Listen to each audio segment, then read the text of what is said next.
adverse childhood experiences, or ACEs, and how they impact learning. So first we need to break down what types of trauma people can experience.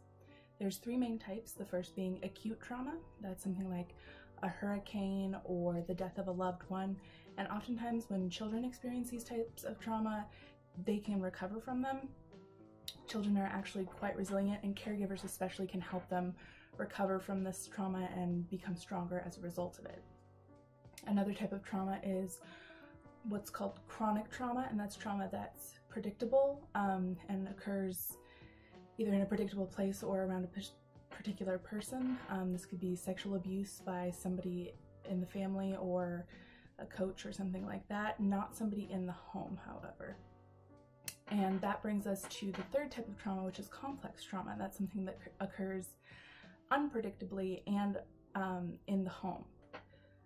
And that brings us to the third type of trauma, which is complex trauma, which is trauma that occurs unpredictably and typically more than once.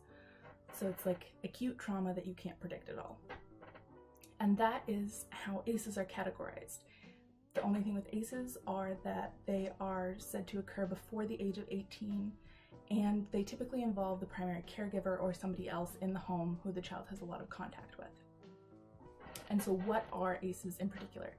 There are 10 types of ACEs. In the original ACEs study, they only identified 8, and those were abuse, that is physical, emotional, or psychological, or sexual, or substance abuse in the home by a parent or somebody else, mental illness in the home, violence against the mother, criminal behavior of any kind that is brought through the home or directly affects people in the home. And then later, as they did more research, they also found that emotional and physical neglect, as well as parental divorce, can also be considered an ACE. So part of the reason that they started doing research into adverse childhood experiences is that there seemed like there was a correlation between adverse childhood experiences and a lot of health concerns. And actually they found out there is a correlation between the adult mortality, health concerns, all sorts of things like that, as well as psychological concerns with these adverse childhood experiences. And what they found out is that there is in fact a correlation with a lot of these things.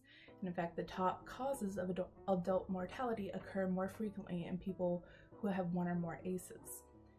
There is what they call a dose-dependent relationship between the number of ACEs a person has and how likely it is that they will have one or more of these health concerns or psychological concerns. And in fact, if you have 6 or more of these ACEs in your background, it's likely that you will die 20 years earlier than somebody with none of these concerns.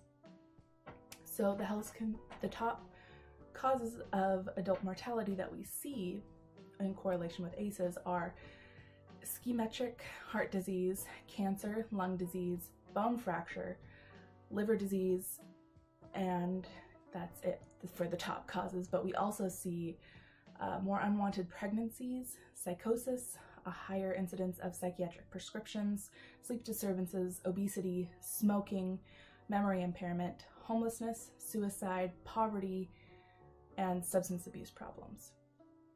And we see some of these problems even before the children hit the age of 18, which could point to the fact that children are either engaging in very seriously harmful behaviors very early, or these have a genetic impact on the expression of genes or likelihood to just have these things happen.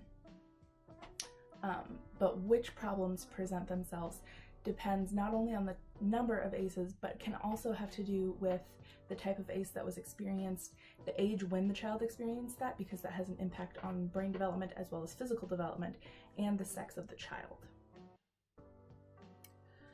So there are certain things that increase the risk for having ACEs occur in a child's lifetime, as well as the type and number of ACEs that a child might experience. So some of it depends on the child, some of it depends on the parent. For children, it more depends on what type of ACE they're likely to experience.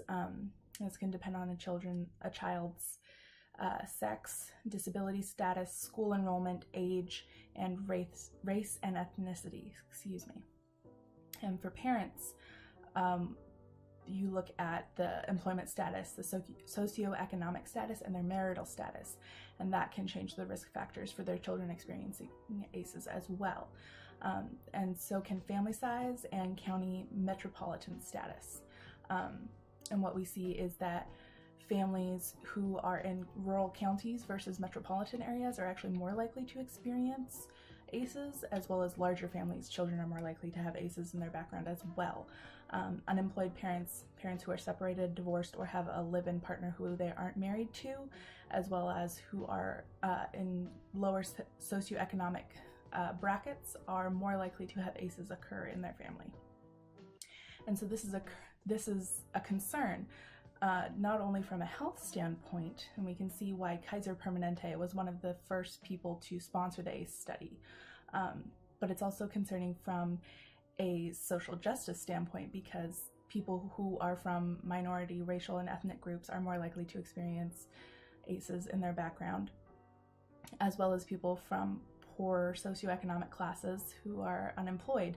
And this is a large group of people, and these are typically people who are very much underserved and don't have the access to the same type of tools to help them recover from this type of trauma.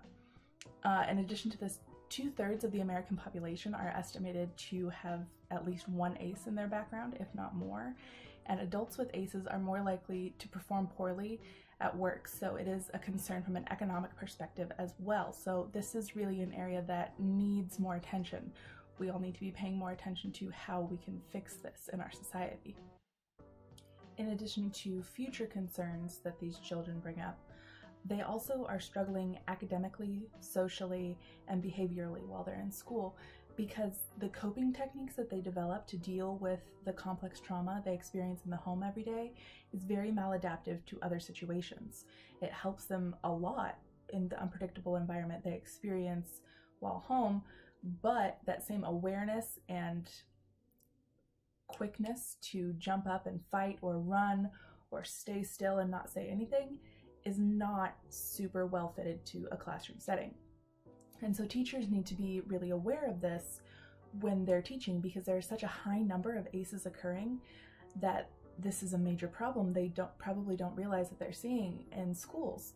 And if they know about this, they're more able to support these children socially and academically and find strategies that work for them, as well as create better behavior plans to help address the behavioral issues, and maybe have a little bit more empathy for the children who are causing a lot of problems in their class, because I know that can be very difficult when you're dealing with a child with behavior issues day in and day out.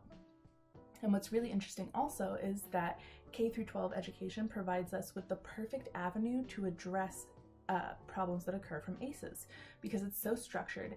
It provides access to like 90% of the children in the US population, and it provides them with positive and stable relationships with caregivers and with peers that can help mitigate some of the trauma that comes from the unstable relationships with their primary caregivers, and provide them with positive role models to look at, and it can provide a way to teach them new coping mechanisms that are more adaptive outside of the home.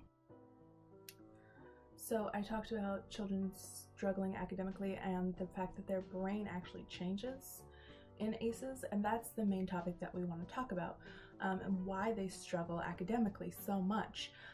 When they experience these traumas, their brains adapt, like I was saying before. All of their behavior and even the structure of their brain changes in response to this so that they can survive better. But this causes some problems when it comes to learning. And so how does learning actually take place in a neurotypical brain that has not been traumatized by ACEs, or one that has not been traumatized enough for us to notice very drastic changes? Well, the first thing that happens is there's a sensory experience. So this could be something like a teacher giving a lecture, or them smelling something and being curious about it, reading a book, copying notes from a classmate, so they're seeing it, they're writing it down, watching a video in class. All of these things are a sensory experience. And that sensory experience is taken in and it's matched with related experiences or ideas or thoughts or words that they know, and it becomes a memory. And then after that, we see the extrapolation or hypothesis stage of learning. And this is all coming from James Zull's book on education, actually. If you're wondering where I'm getting my information from, it's from him. But in the hypothesis slash extrapolation stage, we see that there is a shifting and sorting of ideas to try and fully understand them. So your brain is kind of playing with ideas and matching them up with different things, and it switches back between the matching and memory making and the extrapolation hypothesis stage to see what matches up where, how it can be integrated, what are the possible implications of this theory, how it can be used and implemented in life or in a specific scenario. Basically, how can we use this information? Is it necessary? Do I even need to hold on to this? Is what your brain is doing. And then from there, your hypothesis about that bit of information is tested. And this could be if a student raises their hand to ask a question in class. It could be way later on down the road when they're doing a project or doing something in life. Or if we want to get really simplistic, if a child is told the oven is hot or the stove is hot and they don't believe it, they're going to think about that for a little while. They're going to try and match it with other experiences that they have. They're going to create a hypothesis that hot might be bad because you seem pretty averse to it. And then they're going to test this idea by probably going up to touch the stove. And they're either going to touch it or get really close to touching it and feel that it feels uncomfortable and stop, depending on the child. But that feedback that they get, that sensory feedback of this is warm or this is painful, or if they raise their hand in class, whatever the teacher says back to them, then they're going to take that new sensory information and the process is going to start all over again and their idea is going to be refined even further.